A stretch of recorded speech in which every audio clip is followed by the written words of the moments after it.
Shirt show. All right, let's go. Shirt show! Talking shirt! Shirt show! Talking shirt! Shirt show! Talking shirt! Shirt show! Shirt, man! All right! Episode 237 of Shirt Show! We're talking with John from the Graphic Hive in Pennsylvania! Let's go! Hey there, cutie. There he is. There's Look my at boy. Look at you, all fresh. Are you saying that because I told you yesterday I stunk and I didn't shower? I was wearing the same shirt or whatever. Yeah. I was expecting the same shirt. No, with like peanut butter all over the front of it. Yeah, that sounds really weird to say out of context, but No. You know, the day before you leave town, what that's like? Mm-hmm. That's today. That's what it is right now. And you grossly have to get up or leave at like what you said, like 3 a.m. or something. Flight boards at 4:45 a.m. Damn. So what does that mean? You got to be there at 3:45. I would. Well, say. the real question I was going to say: Are you the kind of person like me who likes to get to the airport like an hour before your flight to make sure you like get through TSA, can get a coffee or something, sit down, be ready? Or are you like get out of your car, immediately run to your plane, and they're like calling your name over the loudspeaker? No, I don't want that. That's stressful. Yeah, I agree. It's every once in a while that happens, but generally, no, I get there early, so I can just chill. And part of the reason is because I don't know if everyone knows this or anyone knows this, or even if you do, but my name isn't Andrew. My first name. Yeah. Yes. My first name is Jay. Mm-hmm. And it's the letter J.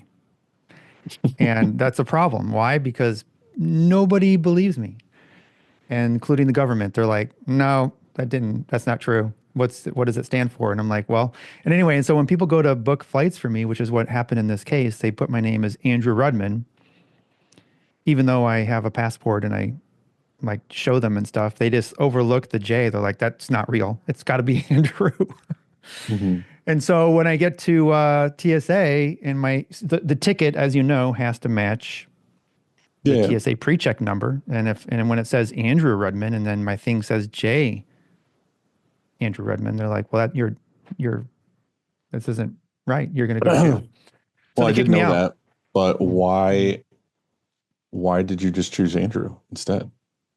You just didn't want to be Jay? Like, I feel like that's like a baller first name. I don't know if you know this, but like, you don't choose your name, Dylan. You're born and you're given a name, and I didn't choose Andrew. In fact, it's not even Andrew, it's Andy, which is even more of a problem. And so I don't know. I usually text my mom. So like last night, do you remember when you had to register for customs? So, I had to like go in and pre-fill out your declarations and everything. So I did that last night, and they gave me a QR code, so when I land, they just QR code you in. That's what they do now. So I registered for customs, and it red flagged me. It wouldn't let me put my J down. And then, so I cheated, and I tricked it, and I put J period, and it accepted it. And so I just imagine when I land there. They're going to arrest me immediately. So what I did was I called American Airlines. I'm like, look, this is a problem. I already can tell. I'm gonna get a photo from Steven of you fucking face down on the ground with a knee in your back. Some prison, that I'm trying to have to wire like $25,000 to get out or whatever. I'll fucking crawl there, knife in my teeth, going through swamps. I'll get you. No worries. Rescue me. I appreciate that. Mm-hmm. So that's what happens. It's usually every few times I'm kicked out of TSA pre-check even, which is they don't really look. They're just kind of like, go on, get out of it. Like, whatever. But I still get flagged there. And so it's, I try to call ahead and say, hey, I'm coming. The problem's, almost there. I got for some reason, I get random screenings all the time. And I'm not trying to be sexual, I promise. But sometimes when I go through that thing, they do the random whatever, and then they're like, all right, well, you got to go through the one where you hold your hands up and they do the body scan thing. Yeah. You know what I mean? Yeah. Well, almost every time I go through that, it shows you your body and then it shows in a red square, like where they have to check. It's always my crotch. I have no idea why. They're like, sir, we have to check. And the dude's always like, oh, I gotta like pat you with the back of my hands or whatever. And I'm like, go for it, dude. Like whatever you gotta do. He's like, you want to go to the other room? I was like, nah, if you want to fondle me right here in front I of would all do these it people. right here. Yeah. I do never always. Go. I'm like, yeah, right here. Don't like, go to the back room. yeah, because whatever. But it's just it's always that.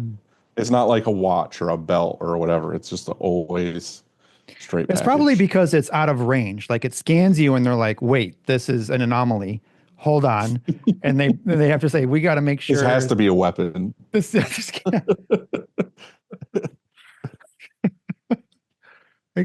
I'm like, actually, yeah. It actually is. No problems here. So you were at Target, which, by the way, is my favorite store. I am besides, hold on, time out. Don't. I had to person. finish this. My favorite store besides Costco. I didn't want to get it twisted. It's so Target is my favorite store besides Costco. Right. It's a far second. Costco is by far number one. Yeah. It's hard even to say that it's number 2. It's like more like number 10. It's Costco, top 9. My top 10 favorite stores are Costco and then Target. I go to Target at least once a week. Yeah, I go more.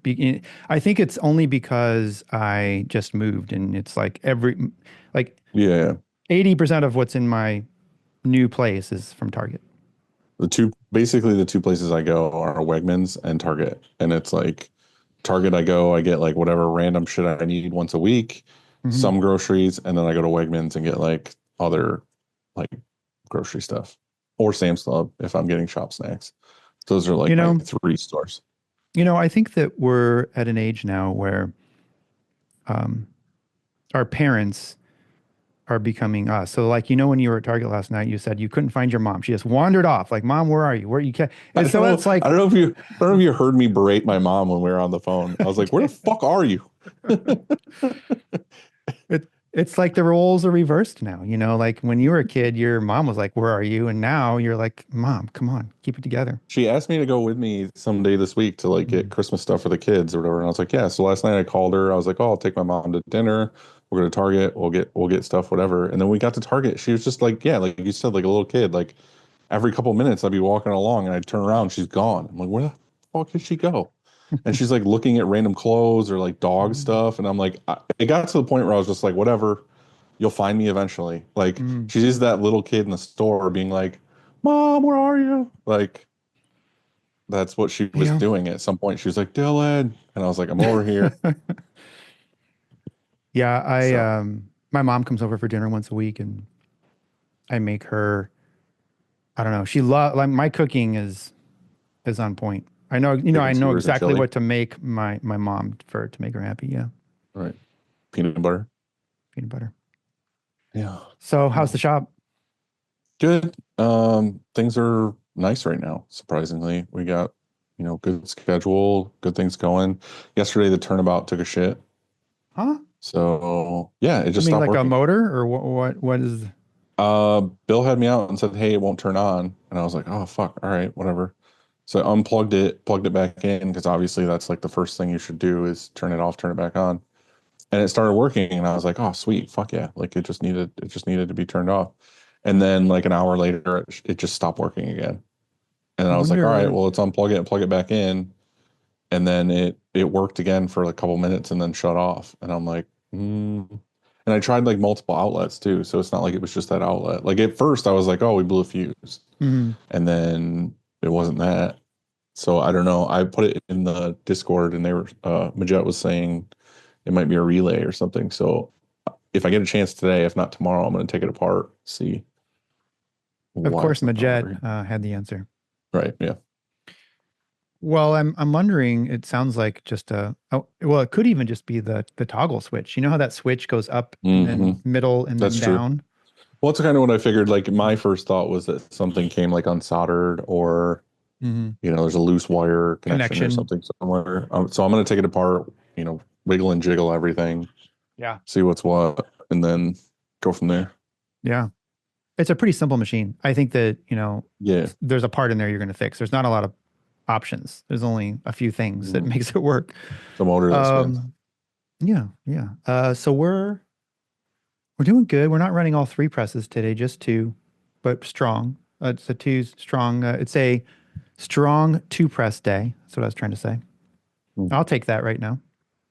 Are you starting to turn stuff down, or are you just taking Mm, until it's time to stop? we're not turning anything away. No, not yet.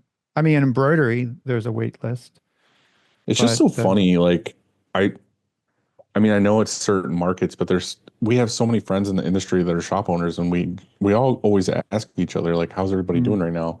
And like I said, like even in Discord, it was like, oh, a week ago I stopped taking on orders because we're mm, booked out until January.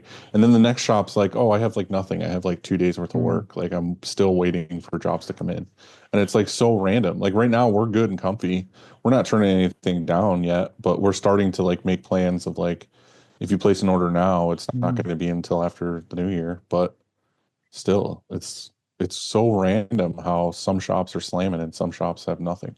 Yeah, we officially have 1, 2, 3 plus 5 is 8, 9, 9 days, and then Christmas Eve we're closing early. So we basically have 9.5 days of being open, like 9.5 Right. business days Yeah.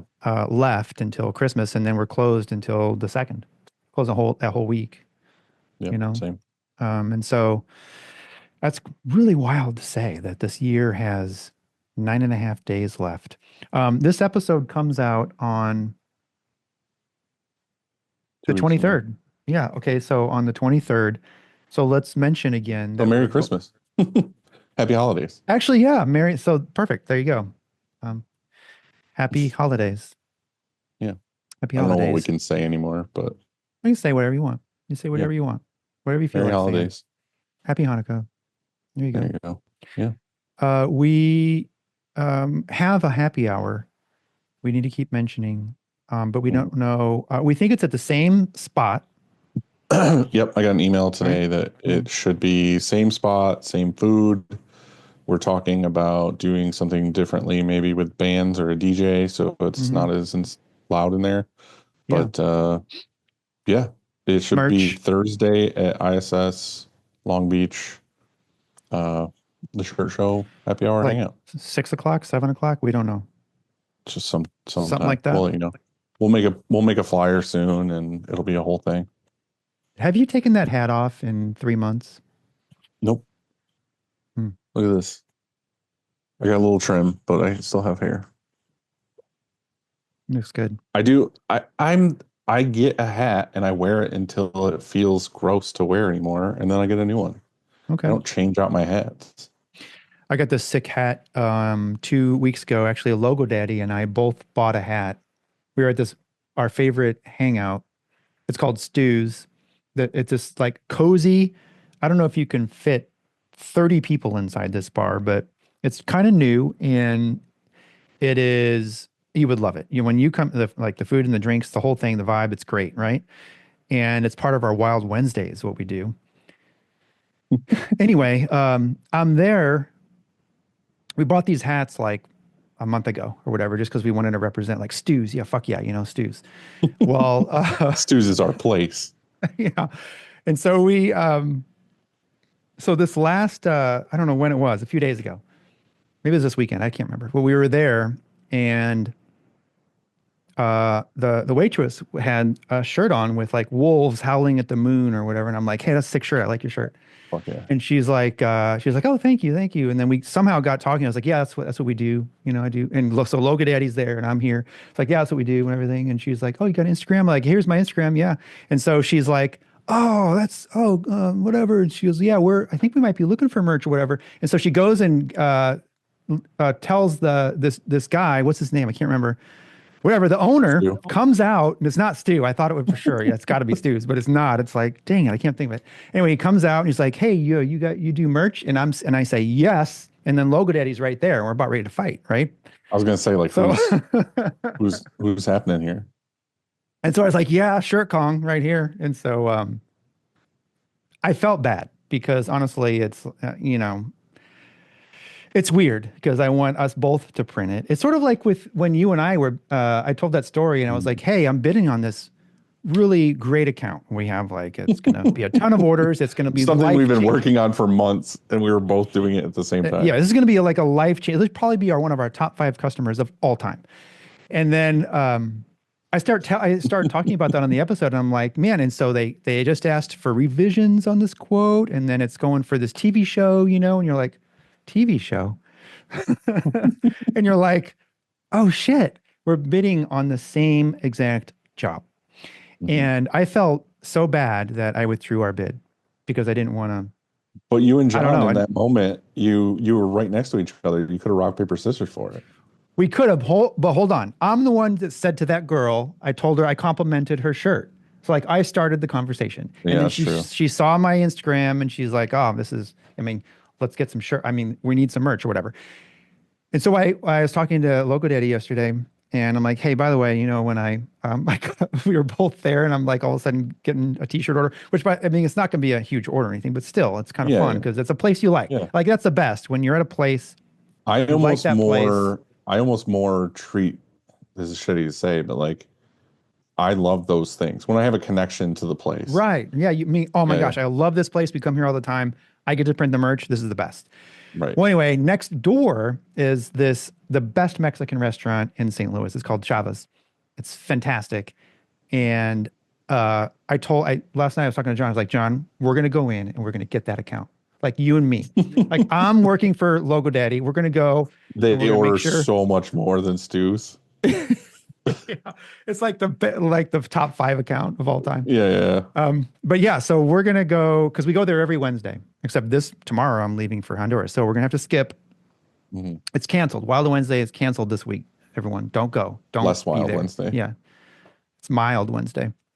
And so next Wednesday, though, when we are at Chava's, we're closing. Like we're gonna close the shit out of that place, and we're gonna get a nice order. We're gonna get a really good. If order. not, burn it down. And I'm not printing them. That's just this Logo Daddy's getting it.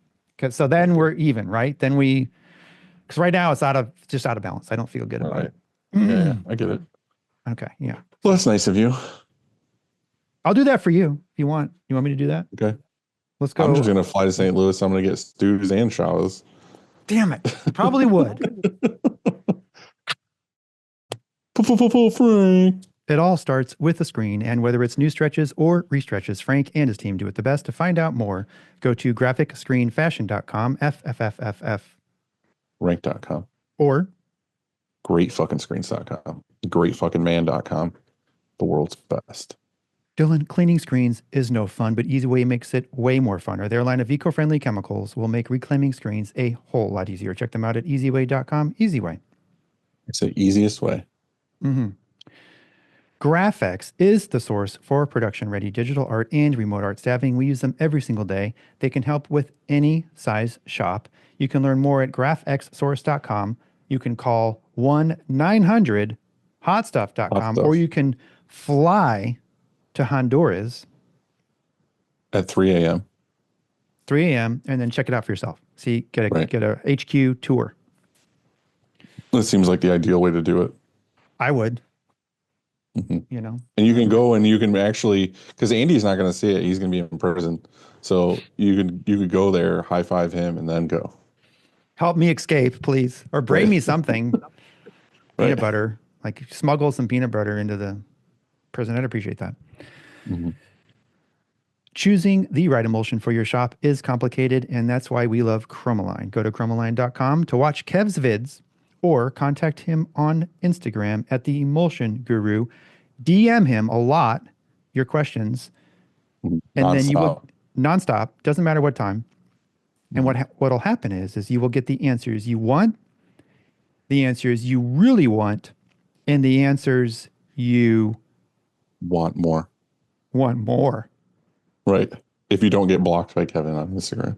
Yeah, if you don't get blocked. Yeah, Dylan, you're bringing the heat again. Like you just. I know. SNS has been our go-to apparel source since day one. Discover an extensive range of apparel that blends innovative design and unbeatable comfort. Their customer service and quality control are the best out there. Check them out at ssactivewear.com. And our episode with SNS came out a couple days after the Printavo. So just go do us a favor and like and comment on that video so that we can do better than Printavo, because they got a couple days on us and we want it to look better for us. So Yeah. just, little something, something. And while you're at it, go to Apple Podcasts and give us a review of, and maybe say a few words. All you have to do is just say podcast good. 2 I words. like hot dogs. Oh, I like hot. Is hot dogs one word? The weathered hues of comfort colors are inspired by nature, so it makes sense that their dye process would be made with respect for it too. The Pigment Pure process produces earth-friendly colors by using a third less water, taking 40% less process time, and consuming less energy and requiring 0 salt. I had a customer in here yesterday in our conference room where we were going over stuff, and they were blown away by the comfort colors options and the American Apparel options. Those were their main picks out of all the options. ScreenPrintGPT.com not only is an extremely smart machine that helps us troubleshoot all things print, but this site also has a ton of really awesome tools on it, including a pricing calculator, embroidery stitch calculator, packing slip maker, and ink consumption calculator. It's all free. Go check out ScreenPrintGPT.com. AI stuff is super helpful. And our buddy Matthew Michael Marcotte runs it. So go check it out. Mm-hmm. My guy, Dylan. Yep. Who do we have today? Today, bud, we have John, and I'm just going to say Yogi because I can't pronounce his last name, from Graphic Hive. Okay. Good buddy. Been to his shop. Awesome place. Stoked to have him on today. Where is the shop? I don't even know. Where's the Graphic Hive? Pennsylvania. Yeah, South Williamsport, Pennsylvania. Jesus, he's in here already. Yeah. I was looking at the calendar, and then all of a sudden John popped in. What's up, dude? How are you? Not too bad. How about you guys? Great. Is your shop anywhere near the McDonald's where they arrested the killer? It's probably about 2 hours away. And actually my wife was nearby, drove by the McDonald's when it happened, but didn't stop in for a Big Mac or anything like that. Can I ask this question real quick? I'm going to ask this question. It's your show. You can ask whatever you want to ask.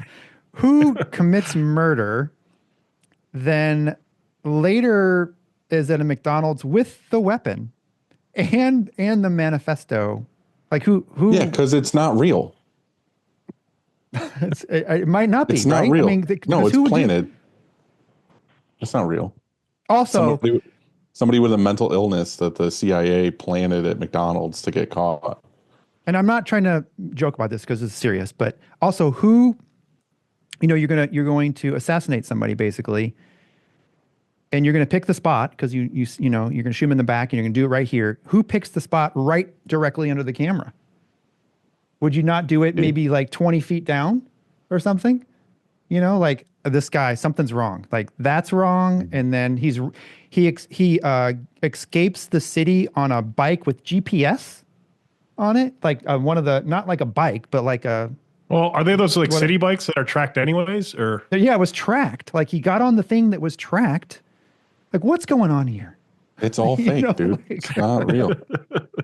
It's all bullshit. It's awful. Is this conspiracy? Yeah, so let's just talk conspiracy theories for 3 hours. I would love that so much. Let's just do it. It would rule. I don't know. I haven't really read up on too much of it other than just seeing different pictures. And then yesterday people were calling McDonald's narcs. So that's all I really know. Yeah, you got to go to Wendy's if you don't want to get told on. Yeah, exactly. That's true. Anyway, what's going on? We went right into the shooter guy. No, that's fine. It's just typical busy holiday season. Hopefully I didn't overcommit for embroidery, but we'll see how the next couple weeks pan out. What is now you piqued my interest here because I've been thinking a lot about embroidery lately. Why is it that this time of year everybody's so busy with embroidery? Is because everybody wants embroidered gifts or what? Yeah, a lot of it's like employee appreciation stuff, warmer things, jackets. We're doing like 240 comfort color crew neck sweatshirts for the local Frito-Lay plant for everybody. So Nice. yeah. So hopefully you can't hear the embroidery machine running because it's right next door. Again, because it's just top of mind for me. I went to the mall with my kids the other day, and I was going to all these stores, being that creeper guy who like feels all the material and touches all the screen prints and everything. And I was saying that I saw a lot of like mixed media printing, like, fronts and sleeves were screen printed, but pockets on hoodies were like DTF. And then uh, this was at like Hot Topic. There was like a bunch of different stuff. Like some stuff was transfers, some stuff was screen printed. But I'm seeing a lot more just like t-shirts that are embroidered. Like so many. We went to Hollister and like everything in there was embroidered. Did it have backing on it? The t-shirt? Like, did you check to see? I didn't look. I just 'Cause I mean like hate even on that. displays out front and everything, it's like a logo in the middle of the t-shirt and it's embroidered. How big was it? Because I hate when anything's like big on a t-shirt because it just Most hangs stuff off was your chest. smaller. It was, I would say, like 4, maybe 5 inches wide or something, depending on the logo. But it was a lot of just like center chest embroidery. And I was like, Interesting. I guess that's just coming to be a thing. I mean, it's always been a thing, but like seeing it all over the place is kind of crazy. Yeah. I usually try and talk like clothing brands out of that just because of it. But Yeah, I mean, only a couple times have we ever got orders for embroidery on t-shirts. And usually I'm like, that looks gross. It's going to pucker or whatever. I mean, I'm sure somebody's going to be like, oh, it won't if you use this and whatever. But that's just in general. I'm saying it's not flattering usually. So anyway, John, we've hung out, we've met. I've been to your shop. Can you, for the people who don't know, let us know a little bit about your place and how you got to where you are? yeah. So Graphic Hive turned 15 years old back in October. And I want to say like we weren't a true print shop until maybe the past like 5 years ago or something like that. So my journey, I actually went to school for printing and publishing, which is kind of a rarity. And interesting side note to that story, they got rid of the program I went to college for, and I bought their equipment and sold. Like sell the t-shirts to the college.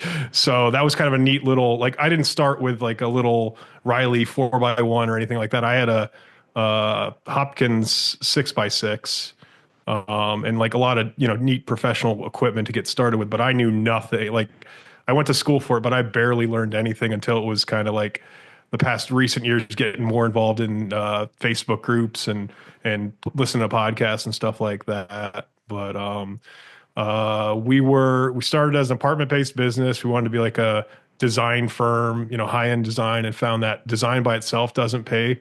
So I added printing and stuff as we kind of grew. We had a studio space at a place called the Pajama Factory. So that was kind of a neat little entryway into like the rent was super cheap and it was like an artist community. So like the front half of our studio was like where we did work for building websites and doing design.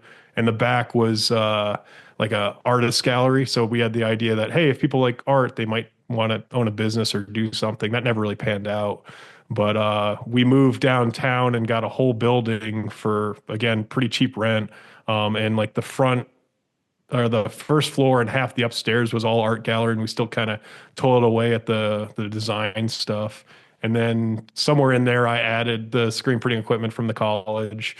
Been like kind of adding equipment for capability and doing a lot of like Facebook Marketplace, finding stuff and hoping that it works. Got our first single head from someone down in like South Carolina for embroidery. And then like fast forward right at the end of 2019, my landlord came over and was like, hey, it was a third generation stationery business. And the two brothers weren't getting along, and they were like, hey, in your lease, you get first right of refusal if we decide to do anything. And they said, hey, do you want to buy it? If they would have said, hey, do you want to buy the building you're in? I'm like, yeah, that would make sense. But they wanted to sell me the building I was in, the building they're in. They had a warehouse out back. They had a stationary like cards and stuff business, and couldn't quite make that work. And then the pandemic hit. But I actually wound up moving to my place now in South Williamsport, where it's a 10,000 square foot building. We occupy 6,000 square foot.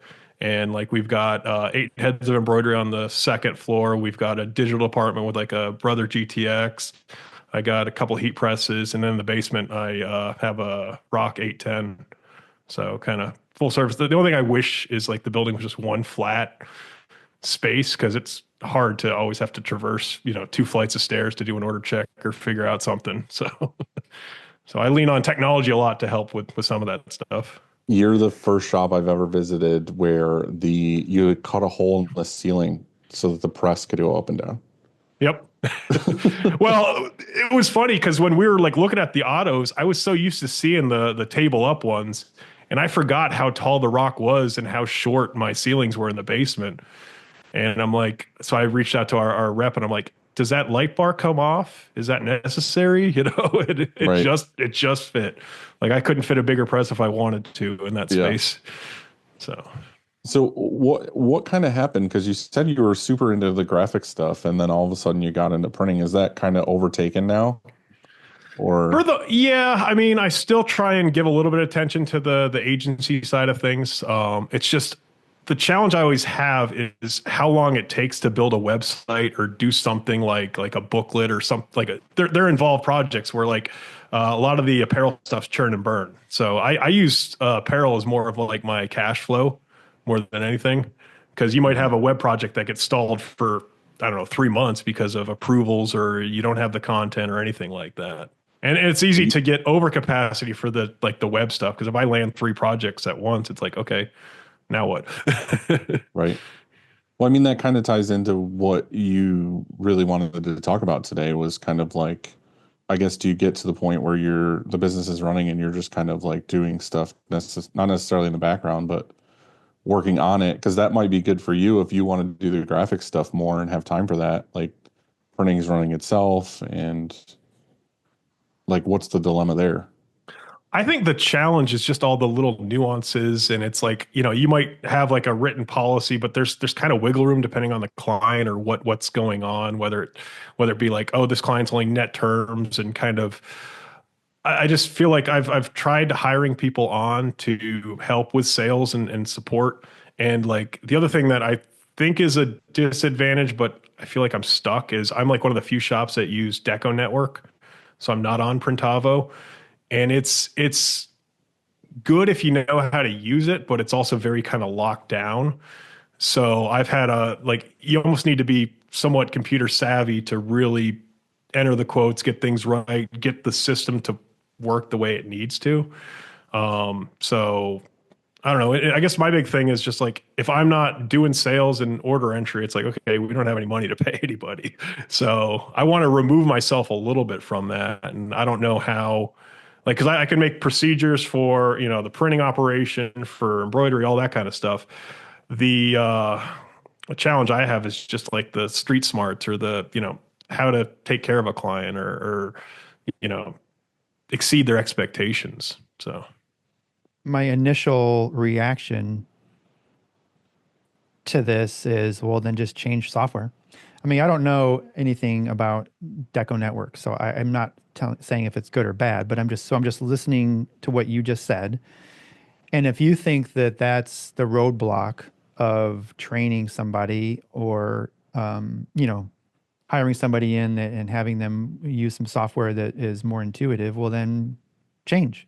That's what I would do immediately. And I know that's easier said than done, because you have archived invoices, and then it's a cost thing, and whatever it is. But if that's preventing you, one of the things that's preventing you from hiring in, well, then I would change that immediately, because it's something that I would do here. We need to have account managers that are not slowed down by software. We need the software to speed them up. And so that would be my answer. And I think and so both the account managers that are here now, on the screen printing side of things, have been here for probably 3 or 4 years, but they were hired here not knowing anything about screen printing. They didn't know how our shop functioned or anything like that, but you spend time shadowing somebody else for it's kind of how actually I can share with you because I put together like a 2 week syllabus. So sort of like if you were to have this 2 week class, okay, here's what we're going to accomplish in the first 2 weeks that you're working here, and then at 30 days where you need to be. And so they weren't there at 30 days. Like you couldn't just like they couldn't do everything, but they could probably do 80 or 90% of the stuff. And and then you like you just said, you have to just do it for a while, and then they become really, really good. And then you have to figure out how to retain them so they don't leave, because they're, then you got to start all over. And so that's why I love having two, first of all. And well, there's more than that too, because there's one in embroidery, and then there's somebody in the graphics room that comes out and helps if they need support, you know what I mean? And so it's like cross trainings, I think really important. I don't know if any of that makes sense, but It does, and I was strongly considering moving systems come January, but because like we're slow, we can learn it, all that kind of stuff. But the one system I was demoing is YoPrint, and I see like major flaws in that one, and I see certain things that Deco Network does really well, and I'm like, well, I don't have a solution for like. I think the one thing I like about Deco is if I need to do names or personalization for embroidery, it's got embroidery fonts, and it actually spits out like decent looking files. Because like I've played around with Wilcom and all that other stuff, and it's just I don't know. There's pros and cons, and I see what you're saying, and I think my idea to move forward is just make Deco work as best as we can, because we were kind of like just thrown into it, and it's gotten a lot better for documentation. But if I can just trust that the numbers it's spitting out is good, then it's less hands-on, less tweaking, I guess. I think it's one of those things, like I have more to say on it, but I think one of those things is like I have a system that works for me that I've used for forever. You've used Deco for a certain amount of time and it works and does what it's going to do. There's obviously a lot of users that use Printavo or Monday or whatever. And it's kind of like, what are you and your team comfortable with? Like you could always try this new or other software, but my thing is I don't want to knock Printavo at all, but like Matt had tried to get me like involved in Printavo to be like, oh, we want to put you on this platform. We want to, look through the whole thing. And there was just so much stuff in it that I would never use. Like, I feel like I would use 10% of the software and have the monthly fee and whatever it was going to be. And it was like, ultimately what it came down to was like, if it ain't broke, don't fix it. Like, what we're doing is fine. Like, I have zero issues. Like, yeah, but John said he said that he has a problem with it. He is having issues. Yeah. I'm just saying that, like, in general, I don't know if you need another software or if you just need. I think the challenge I have is because I've demoed tons of software, and I feel like the Printavos and YoPrints and all that are very loose, and Deco's very like strict and locked down, and there's certain frustration. Like half the frustrations I have is just with product, like data where things aren't configured correctly. But it kind of is what it is, because like I know they're getting different data feeds from Alpha, SNS, Sanmar, and like the pro of Deco, if it's configured right, I don't have to involve a designer, do a mock-up or anything. You just kind of mock it up, and it's kind of intuitive, like a Inksoft type thing. But it's just, I don't know. I wish there was like a middle ground, so it's not so loosey goosey. Where like I like that I can program all my bucket inks, I can program Pantones, I can do certain things. And there's certain features that they keep, kind of dangling like a carrot, going, oh, eventually you'll be able to change embroidery thread colors in the system. When that'll be, I don't know. Right. And will that solve some of the headaches of the technical side of things? Wow. So I don't know. Now, rethinking this, if you're going to stick with it, fine. I mean, it doesn't matter. Like I think Dylan said, is if whatever is working for you. I mean, we use something entirely different here too, but maybe it's just that finding the right person. Maybe it's a people thing, and you have to find the right person and train them in, or multiple people, because if what you mentioned earlier, if your goal is to not be, the person that's wearing all those hats. I mean, I think that's what you're referring to, is that you need help, you need support, because you're just doing too many things. You need to be able to step away or be gone for a week. And so how do you do that? Well, it's just with people. And if that's your goal, of being able to have um, your business run without you there, then you just have to start hiring and start hiring the right people. They're out there. But that was the thing though, is for me, and I kind of want to go back to what John was saying, is like the street smarts thing is kind of like you can take all the knowledge that you have and make SOPs and all these write-ups and this is how we do this and that. But the problem that I have, and nothing against my people, is like we come up with these rules and procedures and whatever, and they kind of just stick to that and they don't necessarily make judgment calls or go outside the box kind of. And it's kind of like the shop can 100% run itself. Like I could leave for 2 months and get a couple calls when something's on fire or whatever, and I can come back and like a bunch of jobs came in, got printed, a bunch of jobs went out, whatever. But I feel like it's kind of like I'm the one here being like, oh, I learned this new thing or this new technique or there's this new software or there's this thing or I want to go after this kind of client or whatever. Like that kind of stuff doesn't necessarily happen if I'm not here. Like they just take orders and Unless fulfill them. unless you designate somebody from your team, one person from your team, and you say, hey, look, I want you to always be improving or looking for improvements or looking for efficiencies or upgrading or whatever it is, around the shop. So that's like part of your job description. It's just part of your Yeah. role, part of your function. And every month I want an activity report or every, whatever you make, whatever it is up. And you can say, hey, like every month, let's meet the first Monday of the month and for an hour Right. and talk about Which like is- what we can improve. And so if Yeah, somebody at your shop, I w- guarantee you somebody at your shop, if you gave them the authority to look around and say, oh man, we're taking way too long whenever we do this process, we could actually make that better. And then they would go out and they would make it better. Right now, maybe they don't have that. I do kind of have that a little bit. And we've been doing these meetings on Wednesdays or whatever, which have been really good. And I'm learning, again, I'm no expert in meetings and I kind of got a slap on the wrist last week for saying certain things I won't get into because I had to apologize. But just like how to run a meeting and when I first started doing them, I feel like everyone was all high fives and like super inspired to do stuff and whatever. But then once you make that master list in the beginning of like, oh, these are the projects I want to do, this is the kind of stuff I want us all to look into, then you get to the next week and it's like, oh, well, we didn't make as much progress on this list as I thought we were going to. And then 3-4 weeks in, you kind of see, okay, there's these 5-6 things on this list that almost never move. Like, and then I got kind of like scolded to be like, well, some of these meetings feel like a dictatorship and not like a collective of us trying to be like, what do we do? And I'm like, well, I'm not trying to be a dictator. I'm trying to be like, these are things I want to fucking do. Like, why are we not moving forward with these things? And then, so I think my next meeting, I'm going to more be like, all right, well, you can run this meeting and then you can run this meeting and you can come up with the ideas and you can whatever. So I usually don't run the meetings here, by the way. I think that's a good idea. I think if you have a meeting, you're not the one that's the moderator of it or anything. It's someone else. I right. like that idea. That's what I'm saying. I just want to be like, all right, well, you do it. Like, if you don't So- want my idea. I have this, I came across this saying and I thought it was beautiful because I've thought a lot about it actually. And so it goes like this: you bloom where you are planted.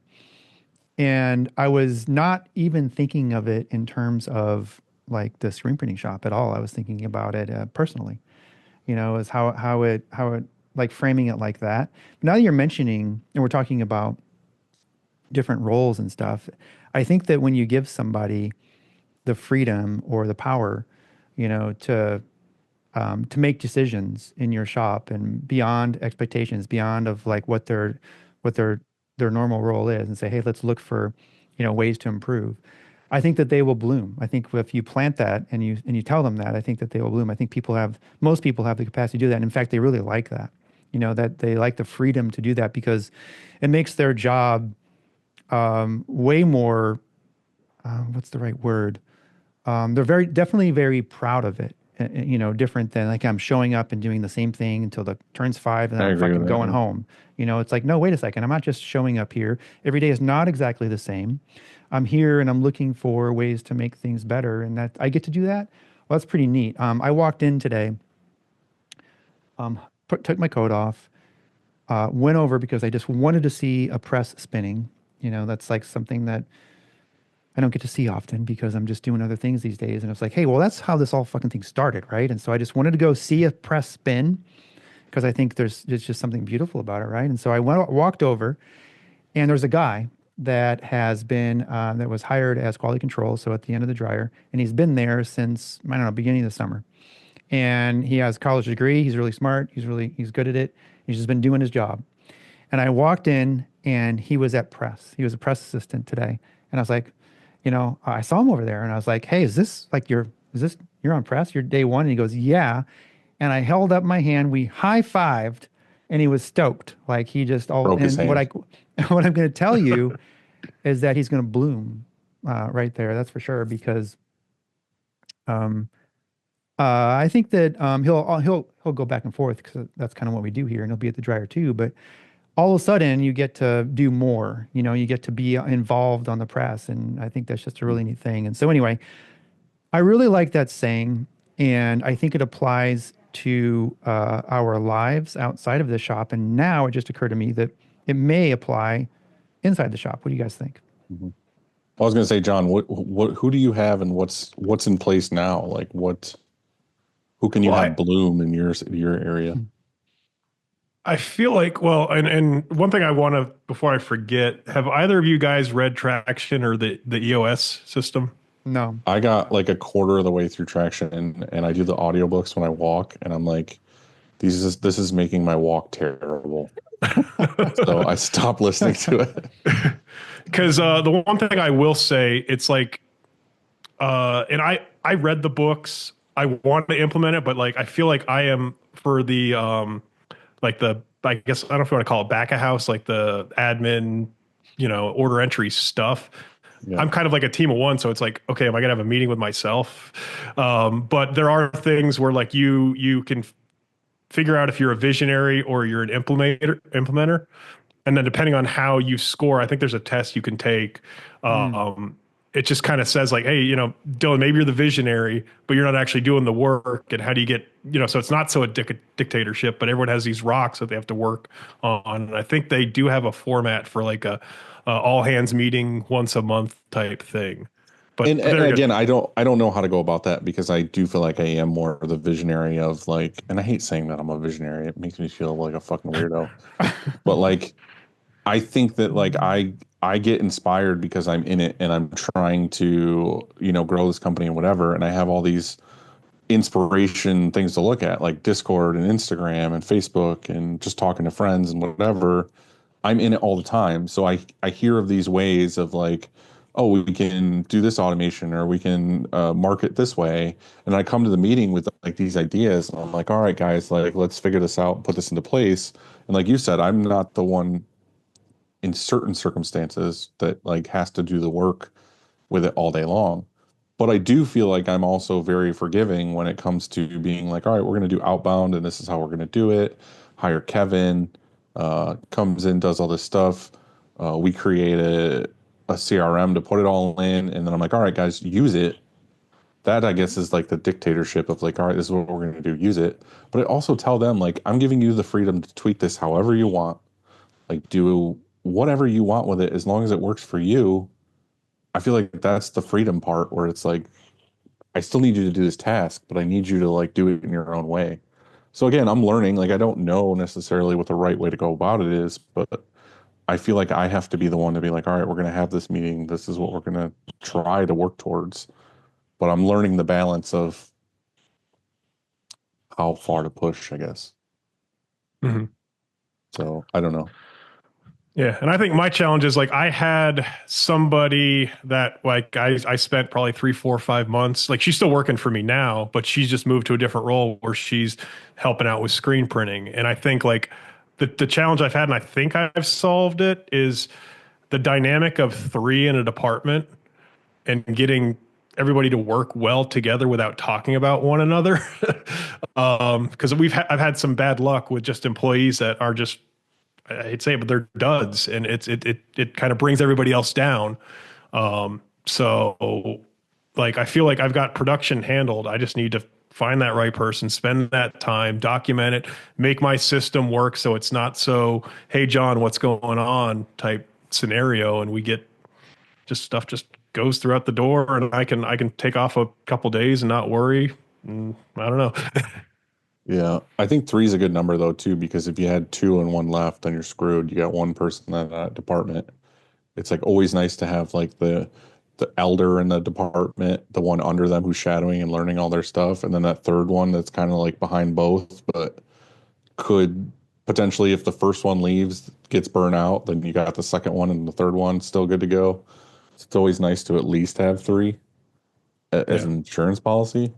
But what I'm wondering is if in those three, if you have that one person that, like Andy said, can be kind of like the visionary of that department, where they can look for things to tweak and fix and make better and be in charge to where they're prideful of their job. Like, do you feel like you have that in certain departments?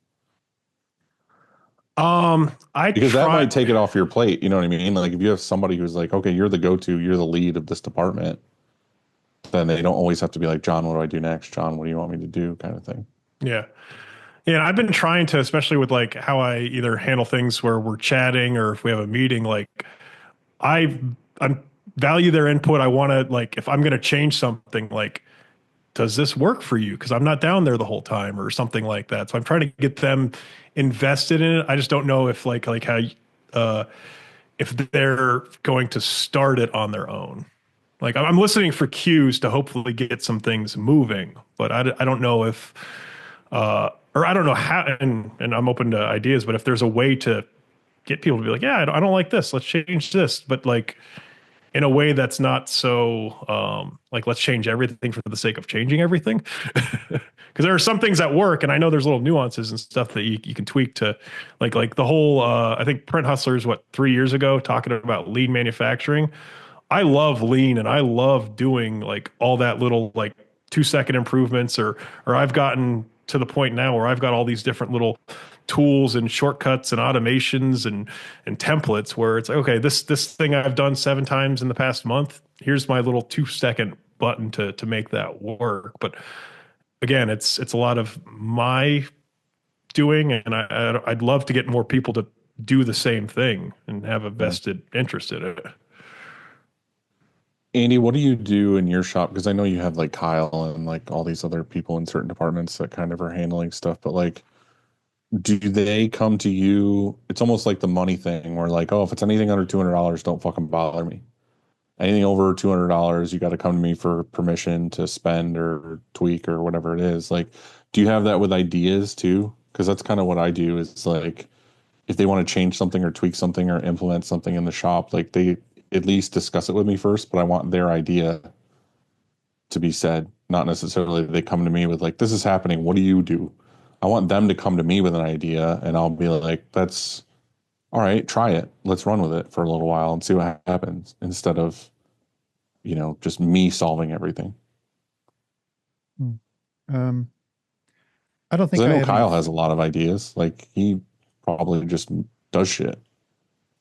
I don't think I have any thresholds that have to be met or anything like that. The only one that I can think of is if there's a fix. So if there's a huge if we goof, Megan is the customer service manager. Anything under $1,000, she never even comes to me. And so otherwise I'm tagged in on the email of what's going on. And I really could raise that because she makes, and that was something we had put in place like a couple of years ago. I should probably up that dollar amount and I think she actually does even sometimes now, because especially now since I haven't been here as much. But I think the answer though to that question is that there's department leads, or managers, if you want to call them that. So shipping and receiving, there's a lead. Production, there's a lead, and that's Kyle. In graphics there is, and in embroidery there is, and customer service, everywhere there's a lead. And But I'm saying more like you just changed your shipping receiving department. Like, was that your idea to do that, or was it the lead in that department's to be like, so we should change this? If it's look, if it's something that if it's a little nuanced things and it's just changed, nobody ever even asks me. I don't want to be asked about it. Hey, you think you can make this better? Make it better. And if it isn't working and if it made it worse, then they're going to adjust, or somebody's going to come and say, hey, Andy, so and so made this thought they made this better and it's actually worse. Somebody would Right. probably shoot me an email or something, if they disagreed with it. But I don't want to get involved with any of that stuff. If you think you can make something work better, make it work better. You don't even have to ask me, unless it's a major like, hey, by the way, we're going to change from Deco Network to whatever. Well, that's a pretty big deal, and so of course I get involved. But to your question about customer service, I had 3 different departments come to me separately saying that, hey, like we are having issues with our finishing on our customer service quality control, I should say, part of the order, the very end, and we're having issues. And 3 separate departments independently, without even actually knowing that they all were, and maybe they did have a plan to all tell me. I don't really know, but it was kind of on separate occasions. So I was like, wow, if these 3 separate departments are saying we are having issues, these 3 separate people, then that's something to really be concerned about. And so, what I did is I didn't call a timeout and let's have a meeting right now. I didn't, because we're still functioning. It wasn't like we can't, orders aren't getting printed and out the door. It's just that, hey, there's an issue and it's ongoing and we need to do something about it. And so it was during our busy season, we were super busy. I was like, well, this is a terrible time to like try and, implement something new. And so I was like, all right, let's, what I did was I emailed the 4 or 5 people who I thought would be important to help improve that department, and said, what works for you? Everybody, or actually it wasn't an email, it wasn't a tag. Just like, let's figure out a time to meet. We figured out a time to meet. We talked about the issues that were happening. And then I didn't even suggest what we should do about it. We just kind of went around the room and said, well, how do you think we should fix it? How do you think we should fix it? And we just went around the room. And then everybody kind of agreed on the some of the ways we could try to fix it, and what was most important. Like, hey, this took priority. Like, if we did these few things right here, right away, and that'd be like phase 1, and then phase 2, then we could work on this stuff. And so that's what we did. And in fact, it's not even finished yet, because we're still trying to get out of our busy season. We're almost there, and so then we're almost there. But I think that's kind of the way to do it, isn't it? Because I'm not in that role. I'm not in that trenches with them every single day, dealing with what they're dealing with. And so I don't really know the answer. I can try and understand it. I've been there before, but I'm not in there every day. And so I left it up to them. Like, how do you think you could fix it? And then we take it all in, and I'm not even really running the meeting, although I'm there and present, and I say, okay, well then go with that. So anyway, Alex, who's our operations manager, is in charge with the whole project, and he's making it all happen. And you know what I'm saying? And so it's like, I think that's just the best way to do it, because I don't have the best answer anymore. Maybe back in the day when I was, just like on press every day, or actually, taking orders from customers or checking in a job. Like, I don't do any of that anymore. So how am I the authority on that stuff? I'm not. Right. And I think that's what I'm trying to say is like, I think my role is they're all experts in their field of like, okay, there's a shipping receiving crew, and there's the press operators and heat press and customer service, whatever. They're doing the shit all day, every day, and they're doing a great job. Like I have no issues with any of them. I feel like my team is the best it's ever been. All that's really good. I'm just saying that as a visionary, I'm seeing things I might learn something from John and be like, okay, like he's doing this, and John has helped me with like the what was it, the Google reviews or whatever we were talking about before, stuff like that, where like I see something on the internet and I end up talking to a friend and then we figure something out. I take those ideas to the department it would make a difference to, like customer service, and be like, hey, I learned this thing from some friends or on the internet or saw this, and I kind of give it to them, and I'm like, how can we make our shop better with these ideas or tools or whatever? So like that's literally what I do here is I go for big clients and I try to just improve departments with things that I'm learning and finding out. So I'm letting them make most of the decisions on how to implement these things and do these things. It's just I also am the one who has to pay the bills and make sure things are running. So I have to kind of veto certain things, but I don't know. I mean, John, like, what do you think? Like, I feel like we're going around on how we're doing stuff, but like, I actually want to figure out like what your next move is with this thing. Well, one question I have for you guys, because like I feel like I am very diversified, but I've got a lot of like department of one. So like embroidery is one person. You know, I do websites where I have a web developer. I've got graphics for design. Screen printing is like the only true department with like 3 people. But like Andy, in your growth, like when did you hire a lead or a department manager? Was that hired from within? Was that hired from outside? Like was it promoted from within? Like tell me a little bit about that journey. Like, is there a certain dollar amount you should be at, or what's the breaking point for stuff like that? I think I've always hired from within every single time when it comes to any sort of department manager or lead. Yeah, every single time. I've never brought in anyone outside that, oh, they managed embroidery or they had managed whatever, and then all of a sudden make them managers. Always from within. I feel like they would get stabbed at my shop. Like if I brought in an outsider and was like, "You're in charge of these people," they would get murdered. Well, my here's how I look at it is like I've already know what that person's like. I already know and I'm confident in that they'll be able to perform and do that job well because they've worked here a year or whatever it is. I know that they're very good at this, and all I've got to do is say, "Hey, let's work on that, and you're going to be great." And so. Only a couple of times I've offered a person a managerial role and they said no, because they're like, I don't want anything to do with managing people.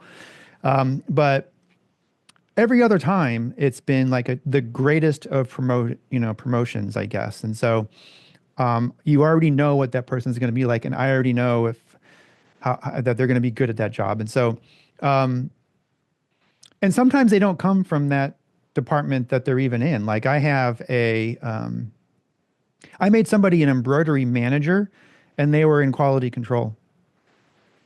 Man, maybe that sounds weird, but they already had helped out with embroidery in their spare times. They kind of knew it, but I knew that they had really great organizational skills and people skills. And I'm like, wow, you're like so great at this that I can just put you over there into embroidery and you're going to bloom. I got to use it. And planted them over there and they did great. And you know what, that person, where they are now? They're in the graphics room because they were. I thought you were going to say working at Logo Daddy. No, so I think that it's always been from within because I have I have a hunch, or not just a hunch. I'm confident that they're gonna be great at that job. And then somebody gets to go and do what they were doing. Sometimes you have to hire someone, but but a lot of times you get to promote somebody else, into something and into a different role. So, I mean, I think that's part of what we do. That's definitely one of the things that I do well now. I didn't used to. I've just done this for so long that it's sort of like fielding a team. You have to take in personalities, and sort of like you were talking about earlier, is who's going to get along. Sometimes I've had 2 people come into my room and it's just like, I cannot work with this. I can't work next to this person. Don't ever put me next to that. I don't want to be a press assistant. Put me on a different press. Like I can't hear this person's voice ever again. Like they give me vocal induced bowel tremors.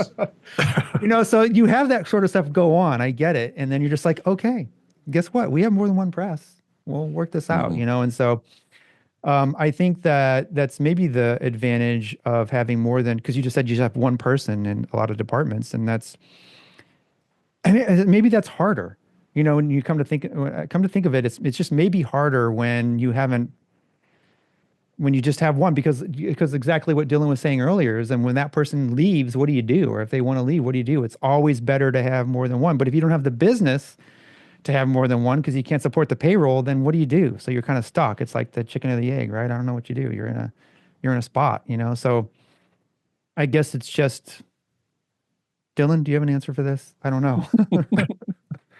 I mean, 2 things. Like, I agree with you. Like, you hire somebody for one department and then find out that they have a heavy skill in something. It's like how Chris was. Like, he's been with me for over 15 years now, and it's like he was doing sales with me in the beginning, and then his whole life I knew he was very detail oriented, like by the book, like super good at that. And he kind of ended up in that role of like shipping, receiving, and counting in and ordering blanks and all this because he's so meticulous and like has all those details. So I think that's super important. But I think I had a discussion with somebody a little while ago. I won't say their name because I don't want to embarrass them or whatever. But they were basically talking about like basically what you just said of like I'm not big enough to hire X amount more people, but I need to do this. I need to do this. And they were just like, well, I could buy this machine. I could buy this thing. I could buy this thing. I'm like, yeah, but we just got done talking about how you don't have any money. Like you don't want to get more in debt and you can't go to this route or whatever. And I'm like, dude, the one thing you can do is just fucking like bust ass for a while. I was like, don't spend any money, like put in the extra hours, go home, eat dinner, go back to work. Like we just all have to go through those periods where we get it to where you yourself have figured out this department so well that you know you can hand it off to a person and it's going to be profitable. What you don't want to do is hire somebody for a department you haven't quite figured out all the way, and then they have to figure it out, and you're spending money to have that person there, and they're not making you any money because they're I think, fumbling around. what if you did this? What if you had a person that was just like a utility player that was cross-trained in so many different areas that were so like they could just step in and support embroidery, they could step in and support shipping, receiving, or ordering or production, graphics, all of it. You know, you train this person essentially to be you. You know, you I say, was going to okay, say, look, clone yourself. yeah, and that's fine. Why not do that? And so hire somebody and say, you are going to like, you're even going to live with me. I'm going to teach you how to be me. You're moving into on my couch. We're going to And tape then our just, arms together for 3 weeks.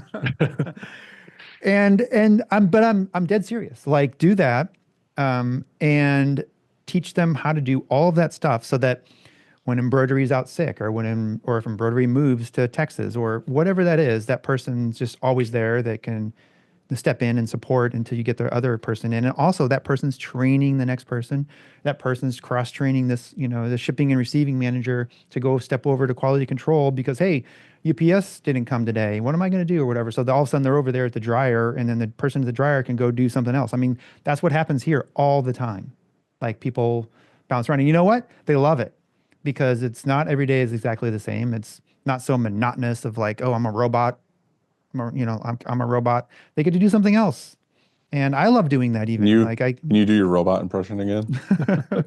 well, sometimes I feel like that. I've been on press where it's all I did the entire day long is just offload shirts. And so that's great if you have a good podcast or whatever, or you've got some tunes going. But if you're standing next to a person and they just are, you don't like them, or if you're, I mean, it's just a repetitive job. And so it's good some days, but maybe on Friday you've just done it all week and you want to do something else. And so like we always switch it up and we rotate around and do different things. And I saw somebody at the dryer today that's hardly ever at the dryer. They're almost always on press, but they were just at the dryer. And it's like, yeah, I'm chilling at the dryer today. John, you have one or two people that have been with you for a long time that probably know most of everything, right? For the most, I mean, I feel like Kaylee's probably the most cross-trained because Right. she helped out wherever, like, because I've had crazy things happen where like I had a business partner that passed away and I was like underwater where I was running embroidery, I was doing sales, I was doing everything. And she kind of helped learn embroidery and then she eventually kind of owned screen printing. And she's like doing awesome. But I guess one, and I don't want to miss this thought. I've been writing stuff down as we go, but like, I feel like for sales and customer service and stuff, like, detail oriented is, a key skill, but how do you interview for that? Or what indicators, like on a resume, or are there certain questions you ask, or do you just have them do things and see how it goes? Like, is there any way to weed out people so you're not just kind of wasting time? For me, it's that training week. It's that trial week of come in, we'll sit you down at the computer with somebody here to shadow for a week, and then we'll kind of get the idea at the end of the week of like, did this person, like the biggest thing is, did this person sit down and take notes? Like we've had people that come in, they just sit at a desk, they got their phone in one hand and they got their other hand on the counter and they're just watching the other person do shit all day. And then we got the other people who go out and buy their own notebook. They're sitting there, they're like taking all these meticulous notes of like all the things they should be doing, and they're organized and whatever. And that's the person where you're like, oh, all right, you're perfect for this role. The other person who's just sitting there staring is not going to be great at that role. They're going to be scatterbrained. They're going to be all over the place. I mean, I highly doubt they're locking all of that information in their brain. But yeah, I don't have a way. I mean, Andy, do you have a way to detect if this person is like great? Because usually Yeah, they lie out their ass in the I interview. do. Poach. So Oh, okay. you go to the bank every day or not every day. You go to the bank I once a forgot week that was or your go-to. yeah, you go to the bank once a week, whatever, and the teller is like has their shit together. They're organized. They take your deposit. They're friendly. You say, "Hey, want to make more money? Come on over." And so that happened twice actually, and it worked out really well. But I would say that almost when you're out and about and you run in you I don't know, you have an experience with a really great employee somewhere. I see it at Target all the time. Like Target has great employees, and I don't know, what do they get? Minimum wage, and so maybe they're looking for something better with benefits, And so I'm just like Andy's just I'm sliding kidding, and I'm into not like he's sliding into real life DMs right then and there. He's like, I "Hey, don't you know. want to work for me?"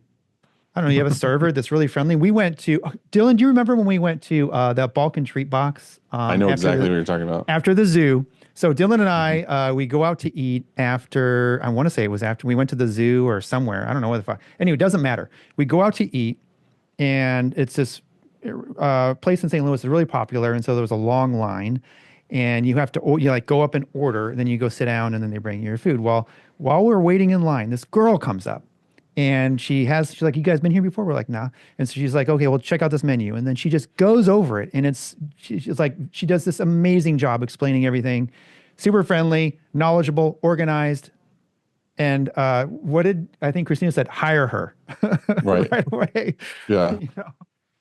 And so, like, why not? Just say, hey, and it doesn't have to be weird. You can just say, look, if you ever like do not want to do this anymore, if you're looking for something else, or if whatever it doesn't work out here, You should do that shit that's like in the movies where you have a card and you like write the dollar amount on the other side and you slide it to them. Be like, that's all you say. It's like but shirt it's not just Kong with a about little money. line. No, it's not just about money. It's just like, hey, we do graphic tees, and you're just really great at what you just did, and you come out and check out. Just come for a shop tour. You don't even have to like commit to like working here or anything. Just come on out and give you a shop tour, see what you think, and then yeah, all of a sudden you have an employee. So I guess the two methods are you have an interview and see if they're detail oriented, or you just go to dinner everywhere and Yeah. steal people that are good at customer There you service. go. Chick-fil-A. It's probably a pretty good place to go. Yeah. We don't have any of those around here yet. Yes. Oh my Yeah. gosh. Wasn't it Starbucks that has like a high, like you have to be really good to work there or something? Really good. It's Yeah. like UPS, Starbucks, and something else that like they have a higher criteria for Mm. employment. If you're selective, you mean, as far as Yeah. Mm. I don't know. But Anyway, John, yeah. also we knew that you had a lot of shop hacks. Yep. I've I got heard two there's a pages. list. Jeez. 2 pages. Well, let's get All at it. right. Yeah. All right. So, and I don't know if this is just common knowledge or something like, I think you were talking about mixing ink and like getting all the crevices of certain containers. Mhm. I come from like printmaking where you mix on a piece of plexiglass and then like you get that kitchen rubber that you put in like a cabinet so the thing doesn't mess around, like move around when you're mixing it. Yeah. So I don't know if that's not my strongest one, but it's something. You mix on a flat surface. You're saying you mix on a Yeah, flat Yeah, surface. he's basically Cold Stone Creamery, but with plastisol. Oh, okay. Yeah, I get it. You know, like But I putting like it on it. a thing and mixing it up. I like it too because you can put it on the scale too and see the numbers and just add like a little touch of black or whatever you need to do. Yeah. So I can't remember. I'm sorry if I botched this, but there's a thing. I can't remember what ink manufacturer it was that has like a graphic of basically like if you're like for us here we have the ink cups or whatever, but you're supposed to coat the inside of the ink cup with like soft hand or some kind of base before you put anything else in. So that way when you put all the colors in to the cup, your crevices are already pre-coated with like soft hand and not actual pigment. So like if you go to mix a cup and it's got crevices in it and you can't quite get the bottom corners, you're not losing any of your like the Pantone's going to match better because you're not I don't like losing it. any of that pigment. I don't like it. Okay. I don't Andy. like that. I don't like it. Because then you're gonna put the shit in the screen and it's gonna have a little bit of base streak in it. No. Just the same. Yeah. Well, you got to mix it. I feel like it's almost like when you cook dinner, you spray your pan down is kind of the way I Yeah. look at that. But But Okay. it's not like a heavy, like red pigment in the bottom corner that's never going to get scooped out I'm because not your doing it. scoop coater has. Okay, next. all right. I know, Dylan, when you came and saw my shop, those little garage lasers Mhm. for like when you're parking a car. So instead of hanging a tennis ball, I think they're like $30. And I use them on everything. Like if the like my press, the Rock has a laser, but I love them for just lining up like above pocket prints or like I made a rig above the embroidery machine so you know where the center line is on each head. Um, the other thing too, PMI, I know they make custom split tape, but they actually have a left-handed split tape. And what I do is I have like a little light table on like I made a rig to put the screen in. And Mhm. there's one tape roll for the right side and the bottom, and there's one for the left side. So it's kind of like I know you've got Kyle that tapes pretty damn quick, but that's my little hack to tape as I quick as think Kyle. I think Tony and Tiny Fish was the first shop I ever went to that had that, where they had like a big table, but then he had like three, I want to say maybe three tape dispensers to where it was one at every angle, where you just Mhm. pull from that angle rather than pulling all from the same piece and moving your arms. You know So what that's kind of the Eric Night Owls would say is like no tape. Don't use tape. Mhm. You shouldn't have to use tape. Andy's but just going to we naysay do. all of these shop hacks in the corner. So, I'll I'm get just you not with going one to of do them. it. mhm. This is one that I'm notoriously cheap, but instead of going to Uline and spending $400 for like a big laundry basket at the back of the dryer, we live in rural Pennsylvania where it's a lot of farming. So I went to like the local Tractor Supply and bought a cattle trough, like where they feed water, Mhm. Yeah. and it was like $70, and you put some Like the casters oval on. one? Yeah, yeah. Did you get the plastic one or the metal one? I got a plastic one. Okay. I was going to say that would make a lot of sense. Just use that black plastic one or whatever. We don't have anything Yeah. at the end of our dryers. There's no need. Yeah. Well, you've got a staff Next. of like 25 people and redundant people. Yeah. So I'm there are just times trying where to- we've got two. All right. You're just trying to find ways to, yeah. but I'm like I am sincere. Like there's nothing catching shirts at the end of our dryer because if you ever let a shirt fall, then just go get your car and go home. We don't. It's the wrong. Just kidding. You're fired instantly if a shirt falls off the end of the dryer. Absolute Yeah. failure. Don't let it happen. And so yeah, no, that Okay. but seriously, we don't. So, but anyway, Okay. okay. Next. I've got monitor repeaters. So like I've got a computer at the dryer and I just have it repeating the same signal to like above press, beyond, That's the cool. back of the press. That's I what. don't know So what how do this you? Yeah. How do you get that? So it's like a little box. You put an HDMI signal in and it'll repeat it to 3 or 4 things, just running HDMI to whatever monitor. So whatever you're doing on the one screen is redundant. Oh, that's cool. Yeah. For Okay. our detaping cleanup area, I got these little plunger cans that I put press wash in to just kind of help, so you're not like pouring liquid out or having spray bottles and stuff. Yeah. Just kind of a couple I've seen those. little, yeah. I have the spot cleaner with like the mesh, and what I found is if you put another piece of like another, shirt, it doesn't leave the marks like on like a polyester, like a thin fabric. So it kind of gives like a little bit of a buffer. Do you mean So like on over, your like the vacuum, you're putting Yeah. a piece of poly Yeah, just first? like another shirt or something to just kind of make it so that like sometimes if you're too close with the gun, it'll blast a hole through it. But I found if you put like another piece of fabric there, it kind of softens the also intensity. let's say you're blasting out a really high pigment contrast color. Then a little bit of that residue won't get sucked through that mesh, that metal screen mesh, and it'll stay up on there a little bit, and then kind of put a little ring around, a pigment ring around the shirt, and so when you have a shirt below it, Ring around. then that shirt below it absorbs the pigment instead of it just kind of sitting on top of the mesh, and so that I'm sure a lot I of wanna people have try tried that. that too. No, I want to try that. I haven't tried that before. Mhm.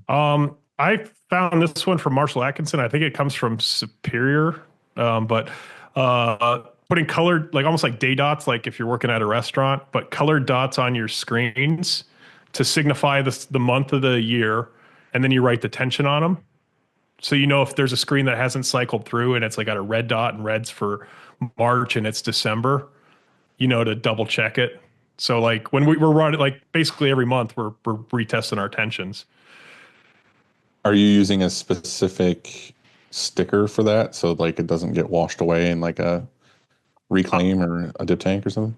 I've been lucky. Like I went on Amazon and bought like a 12 color, stickers, and they haven't washed out or faded or anything like that.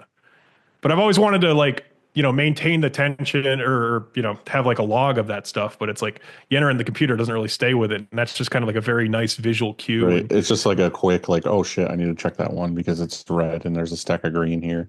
yeah. Yeah. Okay. So, I like it. if you've got the time or the space for it, I went last year and got a second washout screen or washout booth. So I've got one for like reclaim and one for prep One for work. water. Yeah. Mhm. Yeah. Rapid remover, I use it on just about freaking everything, like clean the press. What's it called? Rapid remover? Yeah. Yeah. It's more for like signage installs, but like you get in a big gallon jug and it just eats away at any kind of Like mineral adhesive spirits or any- something, whatever it is. I don't know what the actual makeup is, but I know like because we finally gotten away from all the sprays and stuff like that. Oh. But just any kind of tack or anything. You Like need it's to clean up. what's it called? Gooby Gone or something weird like that? Was that what it's called? It's like that, but better. So doesn't smell like oranges. But back to the washout booth, I got it at Harbor Freight, but they make these little foot pedals that'll turn on something or off something. So I have the little shop vac with the For the pressure washer? well, it's a shop vac to suck the water out, so there's no like residue. Right. So Sounds like I just, a king screen deal. Like I'm pretty sure Scott does that same thing for the pressure washer and for the vacuum, I think, or something like that.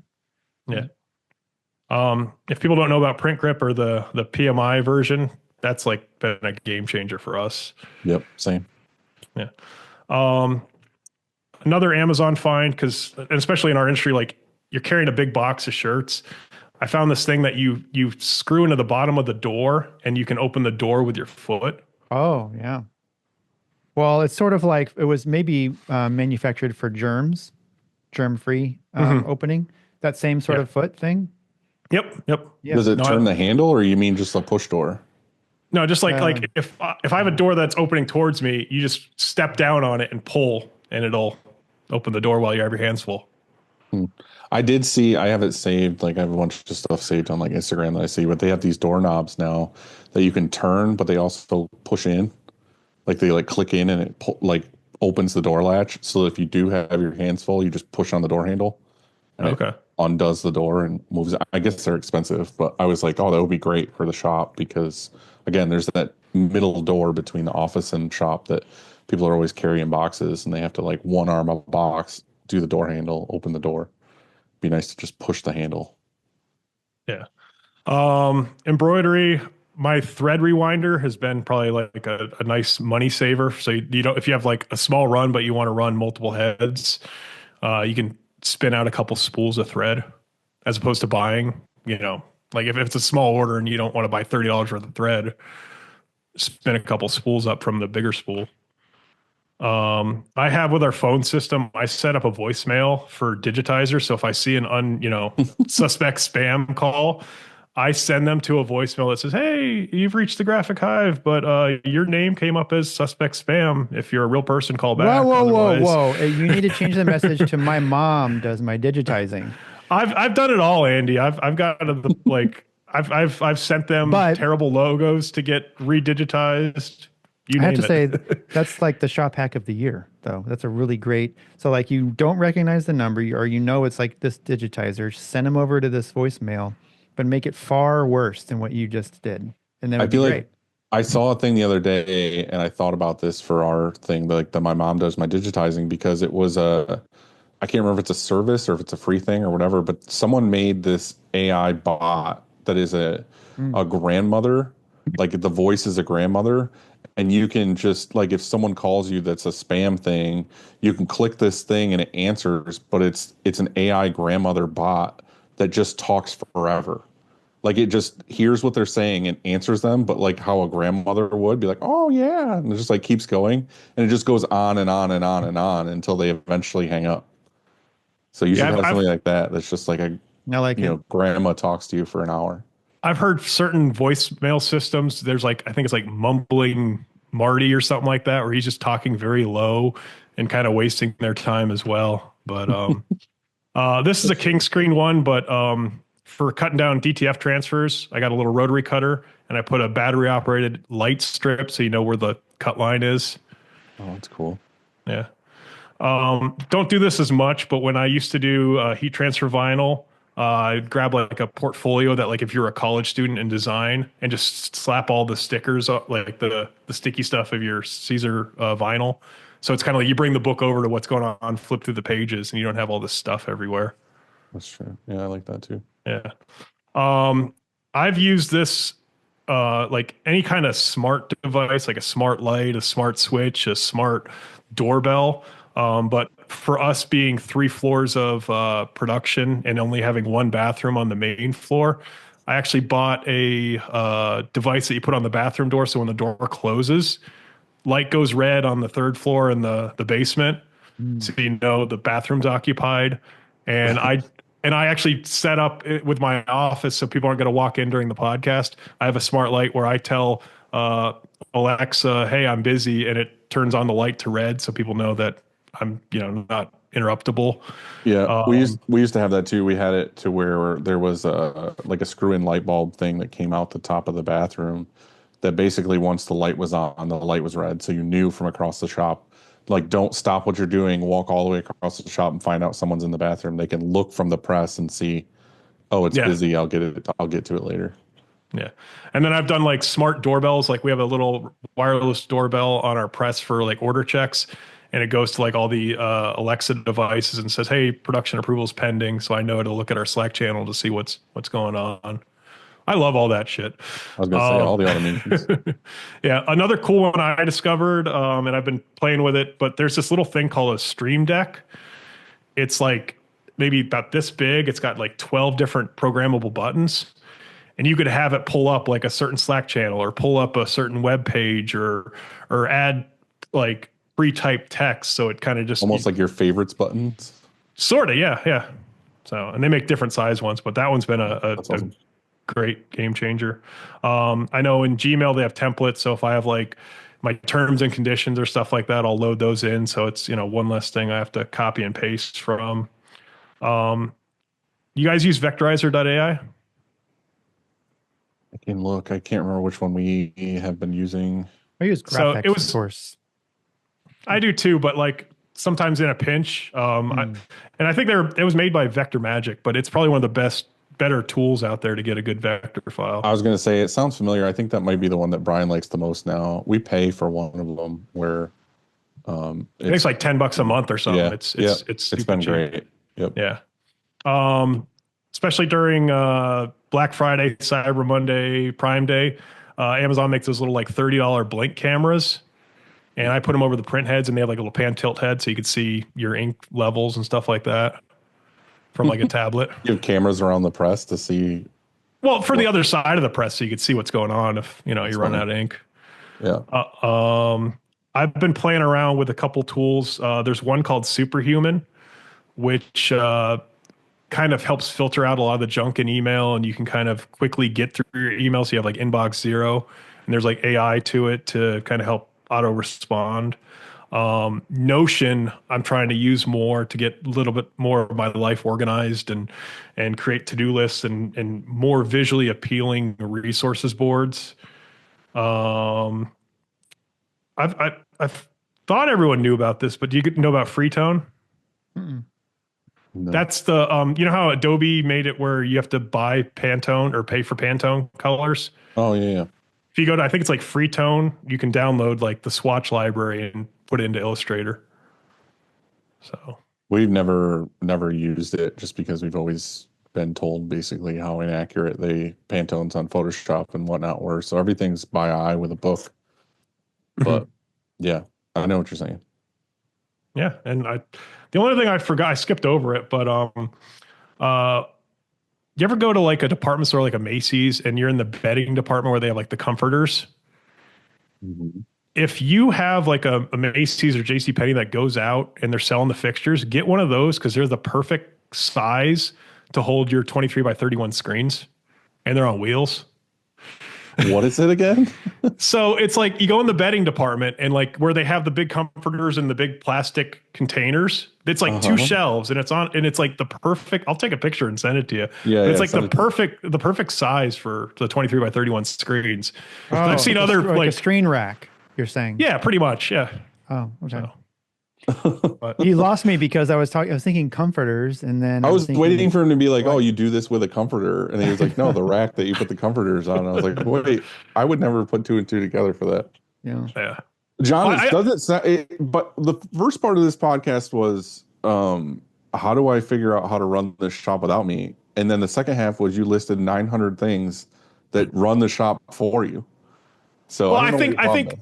Yeah, no, I think the production side I've got dialed down. It's just the customer service side that I need to find that, I need to go to a Chick-fil-A and say like, hey, do you want to That's right. relocate? I am playing. That's what you got to do. Go to your bank. Yeah. And find the teller. Also, banks are great. Okay, gentlemen, we need to know what's for dinner tonight. John, you want to go first? So it's actually my 8-year anniversary, so we're going out to eat. So congrats. Steaks. Yeah. Pretty much. Yep. Is it steaks? Is that where you're going? Well, it's like it's a fancy restaurant, and I don't know what's on the menu, but that's typically what I've had. And they've probably had like the second or third best steak I've had. Here's what you do. You tell your wife that you need to hire somebody, and you're going to have to go to Chick-fil-A tonight. I know it's our anniversary, but we're going to have to drive an hour to a Chick-fil-A or McDonald's. Go to the McDonald's that No. Yeah. Don't do that. There are rats there. Yeah, don't do that. All right, Dylan, what's for dinner? Have you ever had a Kevin's? Oh, you mean it's a frozen? It's not frozen, but it's like it's like sous vide chicken, and it has a sauce, and you add it to like rice or vegetables. They're like my new favorite thing. Like Christina got me into them, but it's basically like a whole meal. So I just like fry up the chicken in real different quick. pouches, right? So it's like it's different pouches with different flavors. It's they have that at Costco. Cilantro lime, and then there's like teriyaki chicken, and then there's like beef tips, and like all these different ones. I don't know. There's probably like 12 different flavors. But for me, like living by myself, it's amazing because I just like grab one out of the fridge. I grab like an Uncle Ben's like rice, like minute rice. It takes me 5 minutes to cook the whole meal, and it's like good. It's like good for you. Like it's a solid meal. So. Yeah. He's talking about going to some beautiful steakhouse. Now I'm talking about making a Kevin's in my apartment later. Well, I'm doing the same kind of thing. I'm doing microwave tonight. Since I'm leaving town, I've pretty much run through the fridge. You know what I'm saying? Of any like perishable shit, like people do anyway. So I'm doing a Trader Joe's frozen meal. I'm excited for it though. That's always fun. Like right before you leave for a trip, there's like that 4 or 5 days where you are looking at your fridge of like, oh, I got to eat this or give this away or do this, and then. When you get back from a trip and you just want to relax at home, you have nothing. Like a barren refrigerator. Are you going to Honduras or? Yep, I am. I'm going at, what did we say, 3 in the morning? I have to. You're leaving at 3 in the morning? That's something crazy. That's all Nick's fault. I've done a lot of that though, because I have to get to, like, I have a lot of 6 a.m. flights out of Syracuse. So I have to leave here at 3 to get there by 4 to board at 5. And there's something good about that too, because it's less crowded. For one, like there's no traffic in St. Louis at like that time. Get to the airport and there's not that many flights, and so it'll be great. I'm okay with it. It's what it is. I'm really grateful for that team that's flying me down there, and we're going to learn all about ourselves. And you're gonna bloom where you're planted. Yeah, he's gonna bloom. He's gonna bloom in Honduras. He's never coming back. A lot of blooming down there. Blooming onions he's going to have. John, that list of shop hacks, do you have that handwritten or is that something you typed up? It's a Google Doc. I can share it with you. I would love to have it shared, and maybe we can have Chad put it in something to where people can look through it. But again, super appreciate you coming on and talking to us about all this stuff. Hopefully you figure out that or poach that employee, and maybe we give you some ideas to find that person or work through that thing. But thank you again for the shop hacks, and we appreciate you. Yeah, John. Well, thank you guys for what you do, because like I feel like I've gone to the trade shows in the past years, and it's not until like Shirt Show existed that it's more of a community, and there's a lot of shops I look up to or look forward to hanging out with at, you know, like print hustlers or stuff like that. So keep doing what you're doing. Yep. And we'll be there at Long Beach, and we'll hopefully hang out again. I don't know if I'm doing Long Beach, but I'll definitely be in Atlantic City. Oh, well, there you go. Trash City, dude. I'll definitely see you there. I definitely won't. Sorry. I like the drivable ones. Yeah, flights suck. Yeah, I agree. All right, man. Later. Have a good day. All right. Take care, guys.